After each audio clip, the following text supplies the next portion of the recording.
Hello everyone, myself Mohammad Shafiullah, Assistant Professor in Department of CSE BITM Bellary. Welcome back to this course on C Programming for Problem Solving. In this video, I am going to explain you about the basic concepts involved in user-defined functions in C language. So C enables the programmer wherein a large program can be broken into segments, and these segments are known as functions, and each of these functions can be written independent of others. So C provides you the flexibility wherein you can break the large program into smaller segments.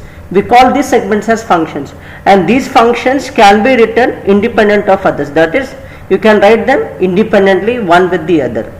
So basically, what do you mean by function? A function is a block of code which performs a particular task.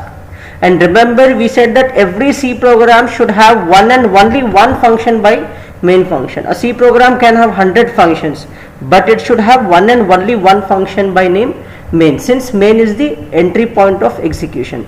So coming to modular programming, what we do is we take a large program and we divide that program into separate small programs, and we call this as modules. Each module is designed to perform a specific function. That is what a function is going to do, particular task. So modules makes our actual program shorter and also makes it easy to read and understand. So what are the advantages of functions? Modularization. The first one is modularization. What is modularization? Break a large program, a complicated program, a huge program into simpler, manageable and understandable modules. That is, a large program or a large problem is made, or it is broken into simpler, manageable and understandable. So reusability. So that is the beauty of functions. Write the code once and reuse it as many as number of times. That is, a small piece of code or a function, we write it once, and as and then when we need it, we are going to reuse it in our program. And since the first advantage is modularization. Since you are breaking a large program or you are trying to reduce the complexity, right? So that makes it easy to debug. That is, looking for errors, finding the errors and isolating an error becomes very easy just because you are trying to divide your large program into modules. That is why we say it's easy to debug.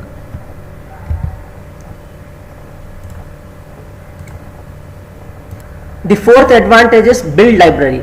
That is, you can write your own function and then use it in a program. That is, a function may be used by many other functions. You write one function and that function can be given as input to different other functions, many other functions. Then there are two types of functions in C language. One is library functions, which are also called as inbuilt functions or built-in functions or standard library functions. What are these library functions? These are the inbuilt functions in C compiler. They are readily available. They are already there. You need not write the code to them. You have to just use them, or you have to invoke them or call these functions. For example, printf, scanf, getch, clear screen. These all are inbuilt functions which are readily available. You have to just use them, and these functions are provided to you by C compiler. So which are the other types of functions?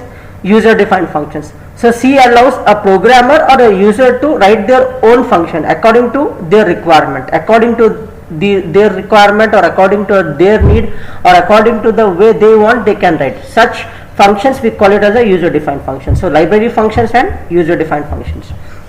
So coming to structure of a C program, so this is our documentation section which we have used it, our link section where we write our header files, definition section where we define, global declaration section where we define global variables or function declaration is done. Then we have the main function. This is the entry point or the execution part of a program, and after this we have subprogram section which we call it as a user defined function. Till today, whatever the programs we wrote, our program used to end at this point, that is at main function. But in this module, our programs will also go beyond this main function. So coming to this, now when we write a program without user defined functions, if we write a program with user defined functions, what are the differences, or how come a program will be different when you include user defined functions in your C program. So coming to this is elements or components of user defined functions. That is, whenever you want to write a program using user defined functions, you have to include few important things into it in order to make this program compatible with the functions. So in order to make use of a user defined function, we need to establish three elements that are related to functions. So basically, whenever we are writing a program using user defined functions, we need to have these three things with us in our program. Function declaration or function prototype. The first thing is function declaration or function prototype. The second is function call or calling function. The third is function definition or called function. I repeated: function declaration, also called as function prototype, function call or calling function, function definition or called function. So these are the elements of user defined functions. If a question is asked to you, explain the components or elements of user defined functions, your answer should be this. So let us see these things in detail. The first is function declaration. It is also called as a function prototype. So every variable, before you use it in a program, you declare it. Before you use an array in a program, you declare it. Basically, whatever you use, anything, whatever you use it, prior to that you have to declare it. So before I use my function in C language, I have to declare it. That is what function declaration or function prototype is. Every function in C program should be declared before they are used in a program. So how do you declare it? It is done by a function prototype statement. So what is the syntax? We have the syntax here: return type space function name of formal parameters list. So we have return type space function name of formal parameters list. So return type, what are these? I will tell you later. But in function declaration, if I look at this function declaration, this formal parameter list, this thing what I have written is optional. The word optional here indicates I may even did not write this formal parameter list in my function declaration part. But remember one thing, you have a semicolon. Like a variable declaration is terminated with a semicolon, array declaration, basically every declaration is terminated with a semicolon. Similarly, a function declaration should also be terminated with a semicolon, since semicolon marks the end of an instruction, are also called as statement terminator. So the second element is function call or calling function. So a function call is basically called by specifying its name, followed by a list of arguments enclosed in parentheses and separated by commas.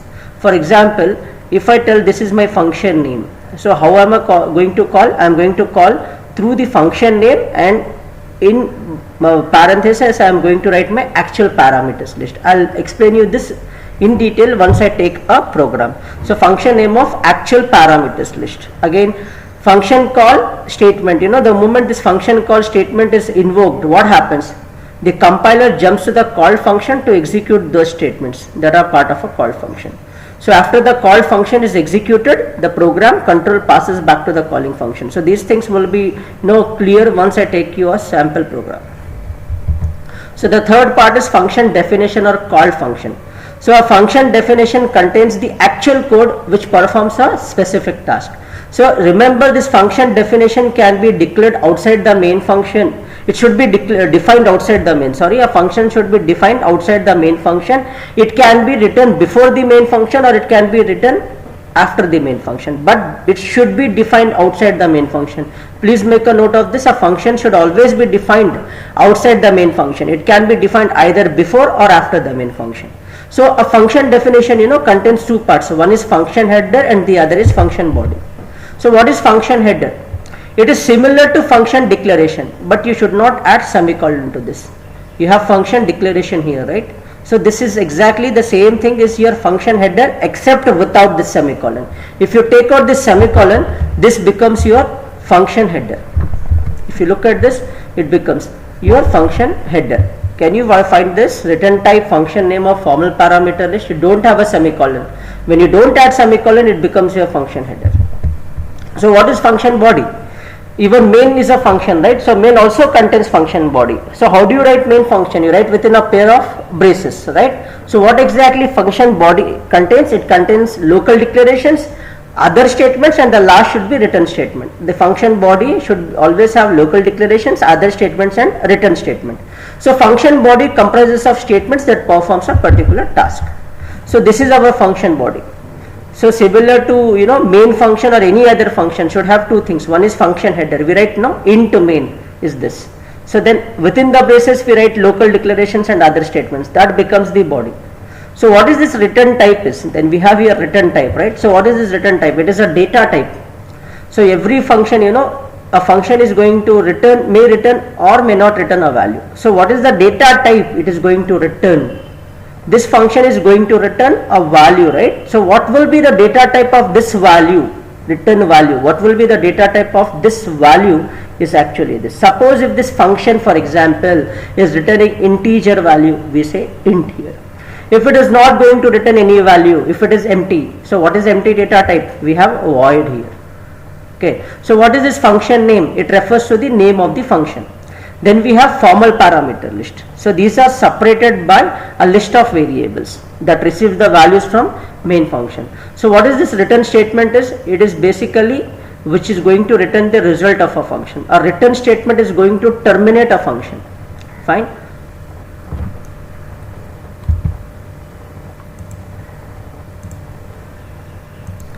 So before I take you to the program, let us understand few basic things, then we will go to a program.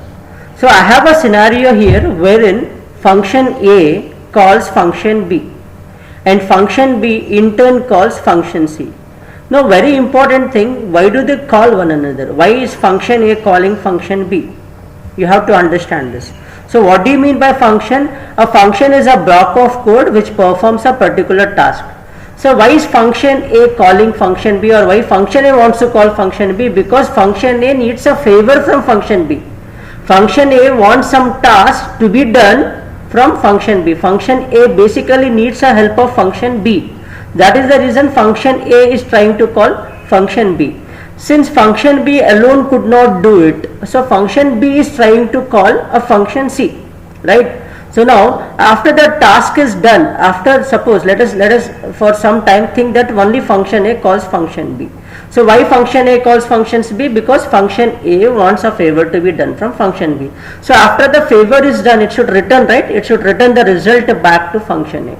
So that is what a call, always the control comes from function A to function B. So now let us try to answer few things. Why do they call? The first question is why do they call? Because they call one another in order to get the task done. So functions communicate with one another to get the task done.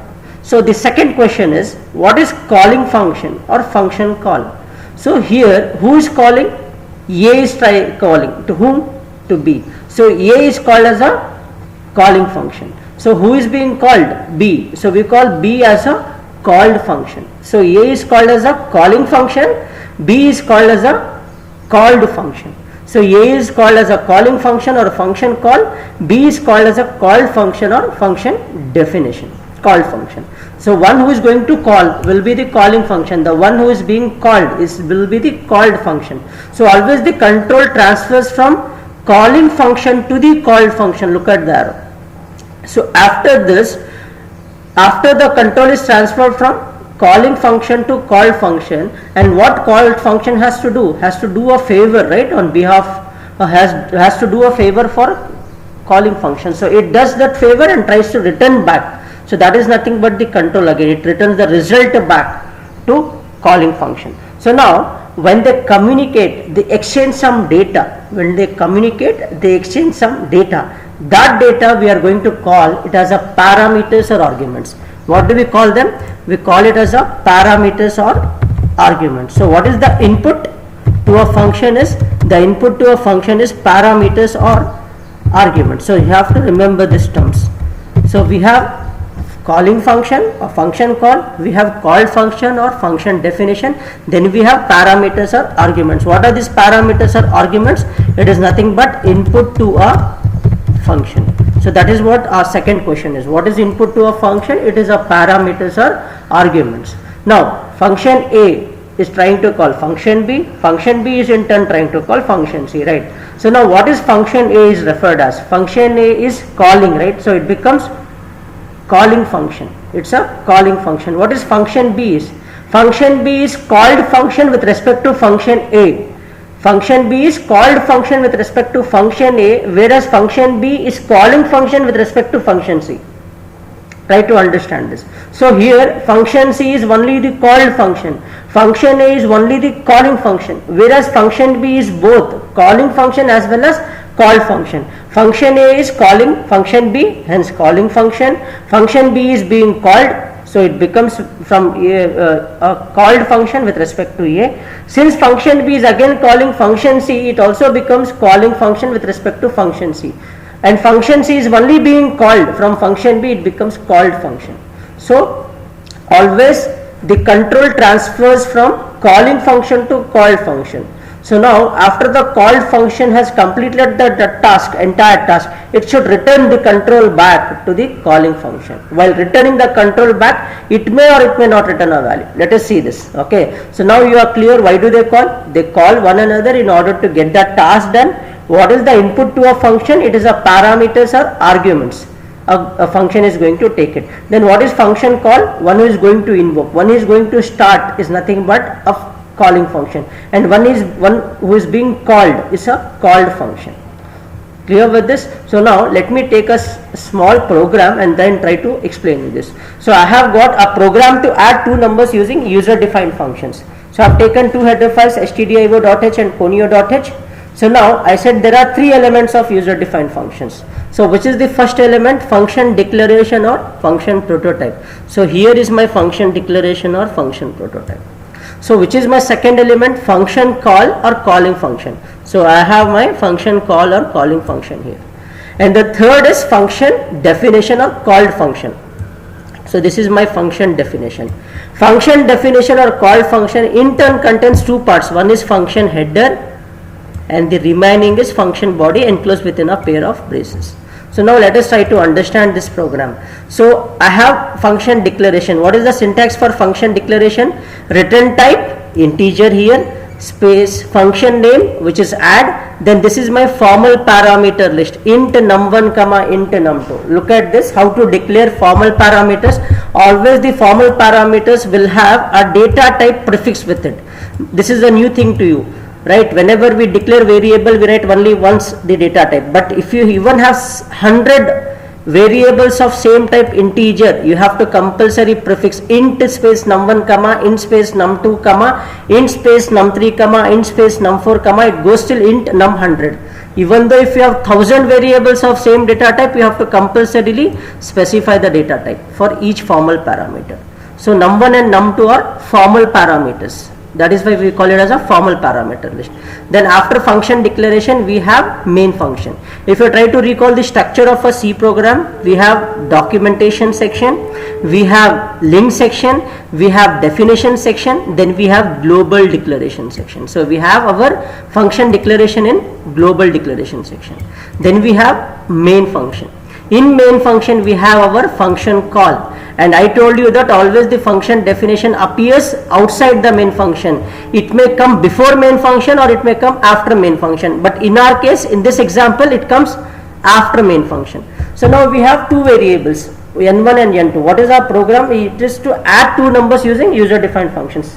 We are adding, but we are using functions, user defined functions. So how many variables we need? n1, n2, result. So printf, enter any two numbers. Then scanf. So user enters two numbers, right? So what we are going to do now?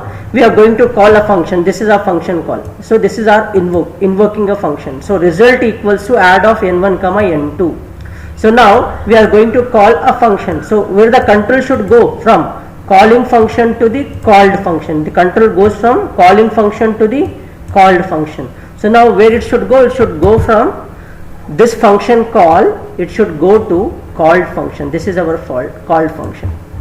So look at this, are they not same here, right? Function header. Now let me say that I have given two values, one is 7 and 6. What are the values I gave? 7 and 6 for n1 and n2. So n1 is 7, n2 is 6. Now num1, what is num1 here? Num1 will be 7 and num2 will be 6. So sum equals to num1 plus num2. 7 plus 6 is how much? 13. So return sum. So what is the data type of sum? Integer, right? So what is that? I am returning? I am returning integer value, right? What is the data type of sum? Sum data type is integer. Am I returning sum? Yes. So what is the data type? Integer. So this should be integer. If I am not going to return anything, just if I return semicolon, it will be int. It should be void. Sorry. If I am not returning any value, it should be void. So after it returns sum, where the control goes, it goes back from called function to calling function. So this value add of n1 comma n2 was 13. It will be assigned to result, which will be 13. So sum of two numbers is 13 I get. Then terminate. So this is how it goes. Let us see the line by line compilation of this program in order to understand it in detail. So I have the same code here. So I am pressing F7 key, which is for line by line compilation. So now enter any two numbers. I give 7 as first number and 6 as second number. Please look at this carefully. Now if I press F7 key, the control should shift from calling function to called function. Look at this. It is shifting from calling function. You have something next line, right? Printf, it is not going there. It is going to called function. Why? Because it is a function call. Now n1 is 7, n2 is 6. So num1 value will be 7. Num2 value will be 6. Int sum equals to, look at this. After this, the control goes back to this, right? We are going back to this. That is, it goes from called function to calling function. Then I get sum of two numbers is 13. So this is how the program is going to run here. Whenever you have user defined functions, the control shifts from calling function to the called function, and after the called function, it is after the called function performs the task, it will return the control back to the calling function. It returns the control back to the calling function. This is how the program is. Now one more thing, rather than taking another variable sum, then sum equals to num1 plus num2, I can just write it in a single line. I need not take sum as a variable. What I am going to do, instead of this, I will just write only one line. What is that I am going to write? I am going to write return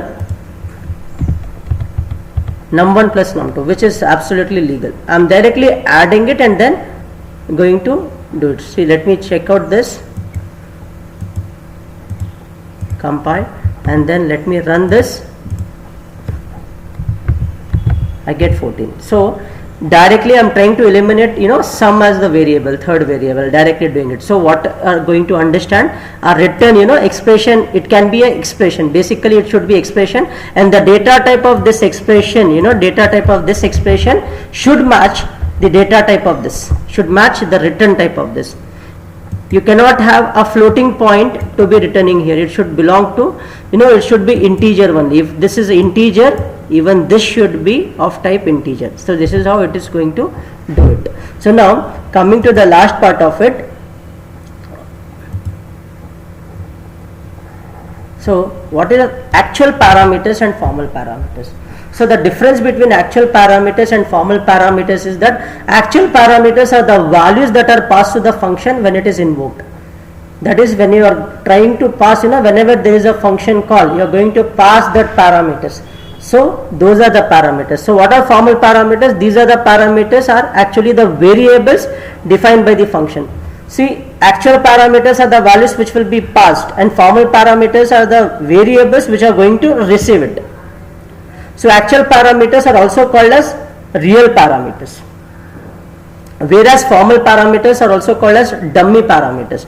Actual parameters are also called as real parameters. Formal parameters is also called as dummy parameters. Remember one thing, actual parameters are always found in function call or calling function. Formal parameters are found in function definition or function declaration. So now actual parameters are used in calling function when a function is invoked, calling function. Formal parameters are used in function header, that is called function. Actual parameters can be constants, can be variables or expressions. Remember, it can be any type, a constant, a variable, expression. But a formal parameter should always be a variable. Why they should always be a variable? Because you are going to copy the values from actual parameters to formal parameters. So when you are trying to copy, they should not be a constant, they should be only variables. Actual parameters send values to formal parameters, and formal parameters will receive the values from actual parameters. So address of the actual parameters can be sent to formal parameters. We can also send address. I am going to tell you this in the next session. If formal parameters contains address, they should be declared as pointers. Fine. So that's it for this session. If you have any doubts, please do comment in the comment section. Thank you.